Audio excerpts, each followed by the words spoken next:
ಶುಭೋದಯ ಮಕ್ಕಳೇ. ಪ್ರಬಂಧದ ಎರಡನೇ ವಿಷಯ ರಾಷ್ಟ್ರೀಯ ಭಾವೈಕ್ಯತೆ. ಪೀಠಿಕೆ: ಭಾರತವು ವಿವಿಧತೆಯಲ್ಲಿ ಏಕತೆಯನ್ನು ಕಂಡ ದೇಶ. ನಮ್ಮ ದೇಶವು ಅನೇಕ ಜಾತಿ, ಮತ, ಪಂಥಗಳಿಂದ ಕೂಡಿದ್ದು ಭಾವನಾತ್ಮಕವಾಗಿ ಐಕ್ಯತೆಯಿಂದಿರುವುದನ್ನು ರಾಷ್ಟ್ರೀಯ ಭಾವೈಕ್ಯತೆ ಎನ್ನುತ್ತೇವೆ.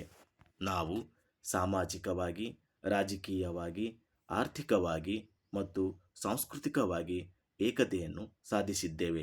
ಇದನ್ನೇ ರಾಷ್ಟ್ರೀಯ ಭಾವೈಕ್ಯತೆ ಎನ್ನುವರು.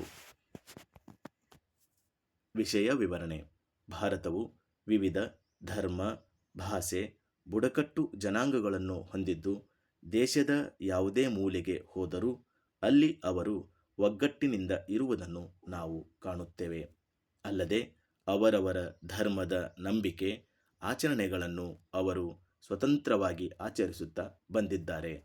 ಅವರು ಪರಸ್ಪರ ಒಬ್ಬರಿಗೊಬ್ಬರು ಶುಭಾಶಯಗಳನ್ನು ಹೇಳುತ್ತಾ ನಾವೆಲ್ಲರೂ ಭಾರತೀಯರು ಎಂಬ ಭಾವನೆಯೊಂದಿಗೆ ಬದುಕುತ್ತಿದ್ದಾರೆ. ನಮ್ಮ ದೇಶದ ರಾಷ್ಟ್ರಗೀತೆ, ರಾಷ್ಟ್ರಭಾಷೆ, ರಾಷ್ಟ್ರಮುದ್ರೆ ಇವು ನಮ್ಮ ಏಕತೆಯ ಸಂಕೇತಗಳಾಗಿವೆ. ಅಲ್ಲದೆ ವಂದೇ ಮಾತರಂ, ಸಾರೇ ಜಹಾಂ ಸೇ ಅಚ್ಚಾ, ಜನಗಣ ಮನಗಳಂತಹ ದೇಶಭಕ್ತಿ ಗೀತೆಗಳು ನಮ್ಮ ದೇಶಪ್ರೇಮ, ದೇಶಾಭಿಮಾನವನ್ನು ಹುಟ್ಟಿಸುತ್ತವೆ.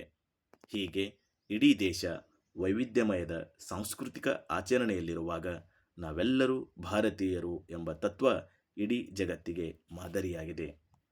ಉಪಸಂಹಾರ: ಹೀಗೆ ಎಲ್ಲರೂ ಎಲ್ಲರಿಗಾಗಿ ಎಂಬ ಮಂತ್ರ ನಮ್ಮಲ್ಲಿ ಬರಬೇಕು.